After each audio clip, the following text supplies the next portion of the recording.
আসসালামু আলাইকুম। বেশ কয়েকদিন হলো ভিডিও দিতে পারি না। শারীরিকভাবে ততটা সুবিধা না আসলে। গ্যাসের প্রবলেমে ভুগছি, ডক্টরের কাছে দৌড়াদৌড়ি করছি।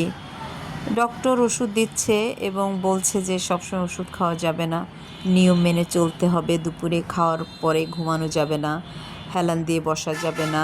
মোট কথা মানে হাঁটাচলা করতে হবে আসলে, সাথে সাথে ঘুমানো যাবে না বা শোয়া যাবে না। আর রাতে ঘুমানোর ২-৩ ঘন্টা আগে খেয়ে নিতে বলেছে। এই আর কি। আসলে এখন তো ওষুধ এভাবে কন্টিনিউ করা যায় না। যাই হোক, আজকে আমি আবার গিয়েছিলাম, আমার মেয়ের ওরিয়েন্টেশন ক্লাস ছিল সেই ইউনিভার্সিটিতে।